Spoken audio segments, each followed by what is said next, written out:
बच्चों, आज हम पढ़ेंगे बहुपदों का विभाजन एल्गोरिथम। ये हम मान लेते हैं कि px और gx दो बहुपद हैं और gx नॉट इक्वल टू 0 है। अब हम ऐसे दो बहुपद qx और rx ज्ञात करते हैं, जिससे कि px हमें कैसे प्राप्त होगा, gx into qx plus rx।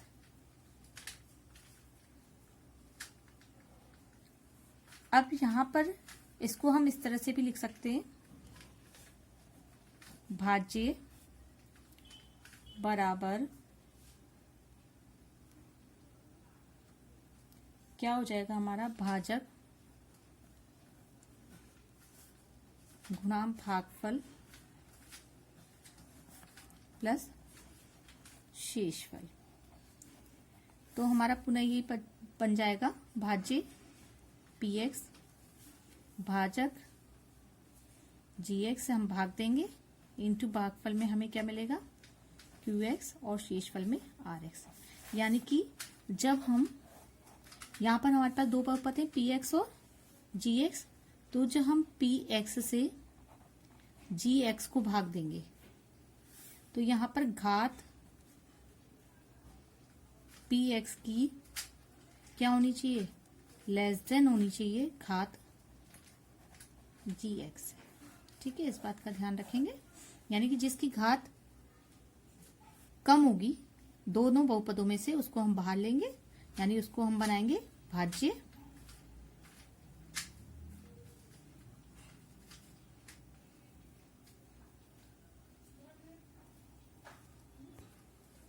यहाँ पर थोड़ी gx कर लीजिए, ये हमारा जगह px।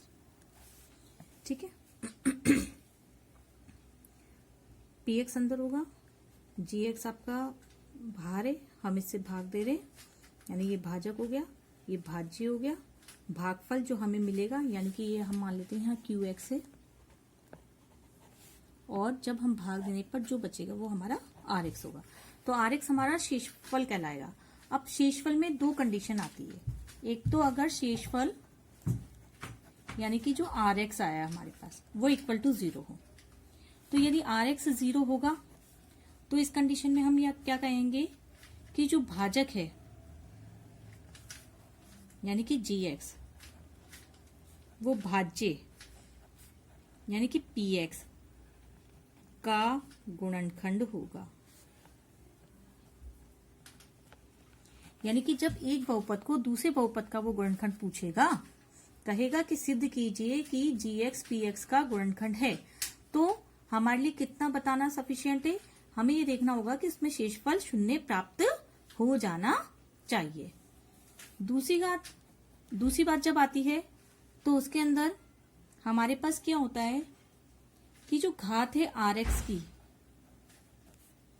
वो लेस देन होनी चाहिए घात gx से। इससे कम घात का हमारे पास शेषफल आना चाहिए, क्योंकि इसके बराबर भी आता रहा तो हम भाग देते रहेंगे, जब इससे कम हो जाएगा तो हम भाग देना बंद कर देंगे। तो ये कंडीशन होनी चाहिए। तो इसमें फिर हम विभाजन एल्गोरिथम का प्रयोग कर लेते हैं। देखिए, अब हम एक्सरसाइज 2.3 का क्वेश्चन नंबर पहला जो है स्टार्ट करते हैं। इसमें क्वेश्चन दिया है, विभाजन एल्गोरिथम का प्रयोग करके px को gx से भाग देने पर भागफल तथा शेषफल ज्ञात करो। ठीक है, px हमें दे रखा है इन्होंने x³ minus 3x² plus 5x minus 3, और gx हमारा है x² माइनस 2। अब हमें क्या करना है, भाग देना है। ठीक है, विभाजन एल्गोरिथम का भी प्रयोग इसके अंतर्गत हमें करना है। तो इसके अंदर हम क्या करेंगे, भाग जैसा कि हमें पता है 9th क्लास में भी हम आपको भाग देना सिखा चुके हैं, उसी तरीके से हमें इसमें भाग देना है। gx को हमें बाहर रखना है, x³ minus 3x² plus 5x minus 3। इसमें भाग देना बहुत आसान है, लेकिन बच्चे इसमें थोड़ा सा कंफ्यूज हो जाते हैं। क्यों? क्योंकि ये चर पदों में है, ये बीजगणित आ जाता है और साधारण भाग जो अंकगणित का होता है उससे तो बच्चे हल कर लेते हैं, लेकिन यहाँ पर हल करना उनको मुश्किल लगता है। ये हमने आपको 9th क्लास में बताया था। एक एक स्टेप से आप करते चलिए, बहुत आसानी से इसका उत्तर हमें प्राप्त हो जाता है। इसके अंदर हमें क्या करना होता है, जैसा हम उसमें करते हैं, जैसे साधारण भाग में हम करते हैं, उसी को अगर हम तुलना करके इसको देखें तो ये भी उसी तरीके से हल होते हैं। इसके पहले पद में हम इसके पहले पद का भाग करके देखते हैं। इसको आप साइड में करके देख सकते हैं, x³ अपॉन x²। ये वाला पद, ये टर्म हमें सॉल्व करनी आती है। यहाँ पर जब हम कट करेंगे तो हमारे पास आ जाएगा x, जो कि 3 में से 2 घात माइनस हो जाएगी, x की घात 1 हमें प्राप्त होगी। यानी कि अब हमें किसका भाग देना है, यहाँ पर x से भाग जाएगा। जैसे हम मान लें कि हम 5 का डिवाइड कर रहे हैं 629 में, तो सबसे पहले हम क्या करते हैं, इनकी पहली संख्याओं को तो कंपेयर करते हैं। ठीक है, कि 5 में 6 का नहीं जाता तब हम दूसरी संख्या देखते हैं, नहीं तो पहली संख्या देखते हैं। तो कितनी बार जाता है, 5 एकम 5, फिर उसको हम घटा देते हैं, 1 लिखते हैं।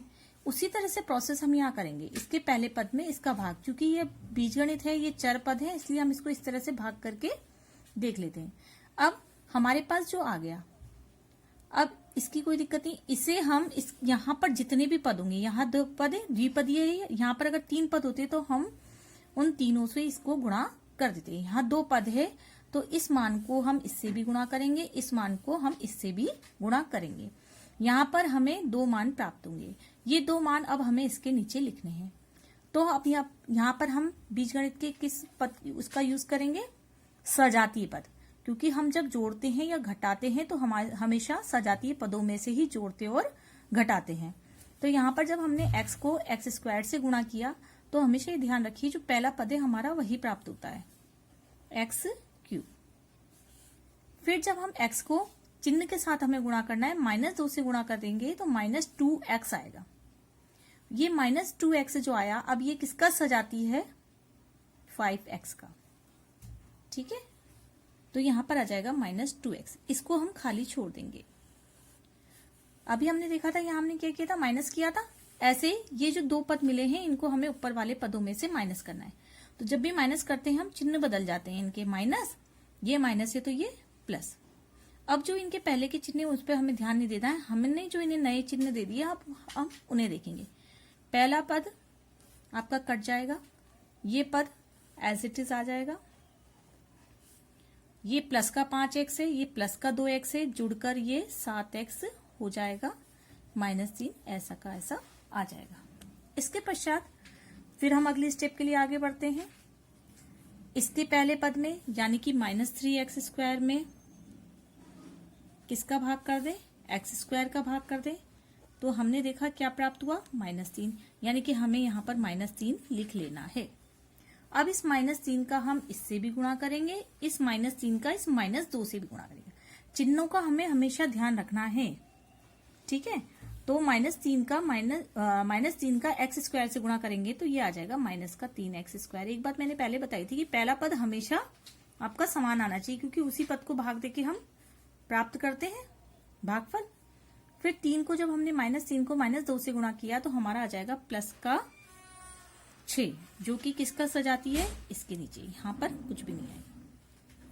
फिर हम इसको घटाएंगे तो नीचे वाले पदों के साइन चेंज कर देंगे, ये प्लस हो गया, ये प्लस था तो माइनस हो गया, ये आपका कट जाएगा, 7x, ये माइनस जुड़ के हो जाएंगे -9। तो ये हमारा आया 7x - 9। अभी हमने जब आपको विभाजन एल्गोरिथम बताया था तो एक बात बताई थी कि rx मतलब शेषफल की घात gx की घात से कम होनी चाहिए। अब ये कम आ गई तो ये हमारा क्या हो गया, शेषफल, यानी कि rx हो गया। ठीक है, अब अगर यहां पर हम विभाजन एल्गोरिथम का प्रयोग करते हैं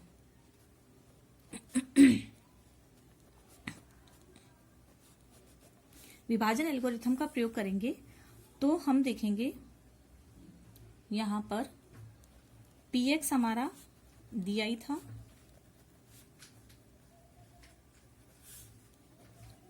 gx ये भी हमें दिया हुआ है, फिर हमसे क्वेश्चन में क्या कहा गया था, भागफल, भागफल जिसे हम QX से डिनोट करते हैं इज इक्वल टू कितना हो गया, x माइनस 3। शेषफल जिसे हम RX से डिनोट करते हैं ये हमारा हो गया 7x minus 9।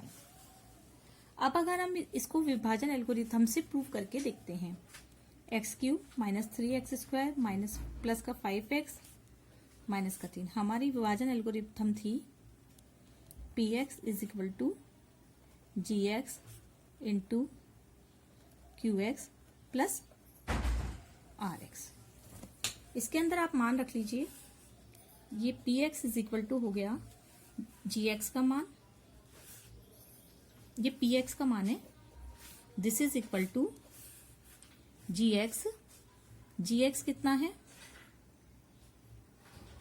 x square minus 2, qx हमारा आया x minus 3 plus rx 7x minus 9। अब इसकी राइट हैंड साइड को हम हल कर लेंगे, दो ब्रैकेट्स का मल्टीप्लिकेशन हमें यहाँ करना है। एक्स स्क्वायर को जब हमने x से किया तो x³ आएगा, एक्स स्क्वायर को माइनस 3 से किया तो माइनस 3x स्क्वायर आएगा, माइनस 2 को जब x से करेंगे माइनस का 2 आएगा, माइनस 2 माइनस 3 को मल्टीप्लाई करेंगे तो प्लस का 6 आएगा, प्लस का 7x माइनस का 9। This is equal to x square x³ यहाँ पर भी वही सजातीय पद, इसका सजातीय कोई नहीं है तो इसे एज इट इज लिख लेंगे। ये और ये पद सजातीय, इनको हम सॉल्व करके लिखेंगे तो प्लस का 5x आ जाएगा, इसको और इसको हल करके लिखेंगे तो माइनस का 3x आ जाएगा। ये हमारे px से मैच हो रहा है, तो ये विभाजन एल्गोरिथम के द्वारा हमने इसको सिद्ध किया। बाकी इसमें दो क्वेश्चंस और दिए हुए हैं, px और gx दिया है, इसी तरह से px और gx दिया है। इसको आप प्रैक्टिस में होमवर्क में आप करेंगे। अब हम इसका क्वेश्चन नंबर 2 लेते हैं। क्वेश्चन नंबर 2 में ये कह रहा है, पहले बहुपद को दूसरे बहुपद से भाग करके जांच कीजिए कि क्या प्रथम बहुपद द्वितीय बहुपद का गुणनखंड है। जब मैंने विभाजन एल्गोरिथम हमने आपको समझाया था तो उसमें आपको बताया गया था कि अगर हमें पहले बहुपद को दूसरे बहुपद से भाग देने पर उसकी अगर जांच करनी है कि पहला बहुपद द्वितीय बहुपद का गुणनखंड है तो इसके लिए हमें क्या आना चाहिए, RX 0 आना चाहिए। तो यानी कि इसमें करना वही है, हमें भाग करके देखना है। ठीक है, इसको हम देखते हैं। इसका क्वेश्चन नंबर 1 ले लेते हैं, सेकंड का question number 1। t square minus 3 ये आपका पहला बहुपद है, दूसरा बहुपद है 2t4 plus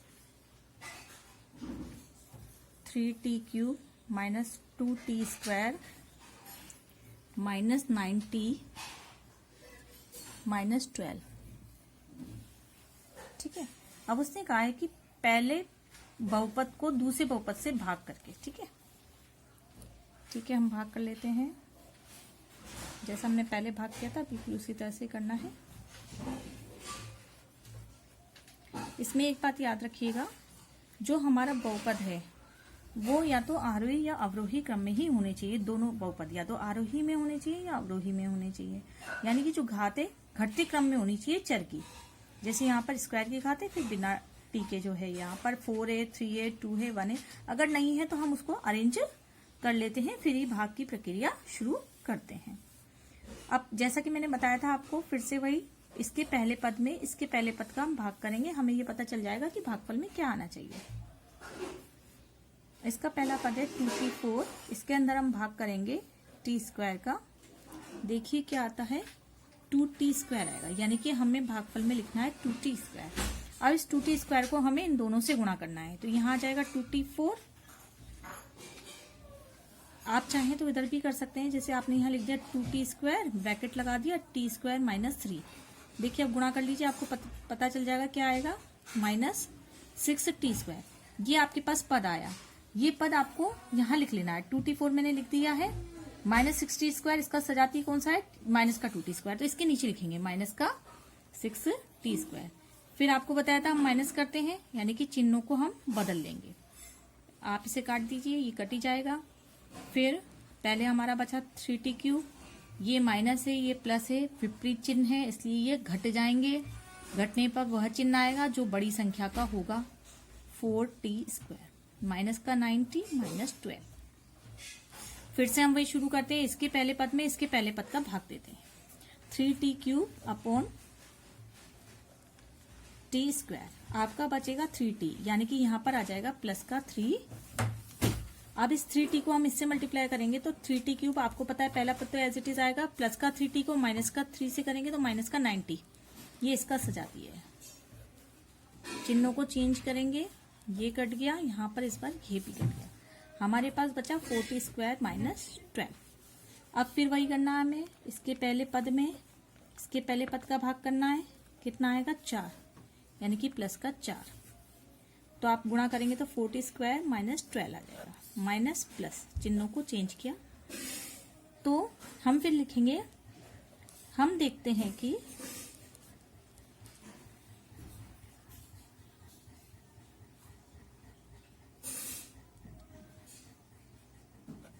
Rx is equal to 0, इसलिए प्रथम बहुपद द्वितीय बहुपद का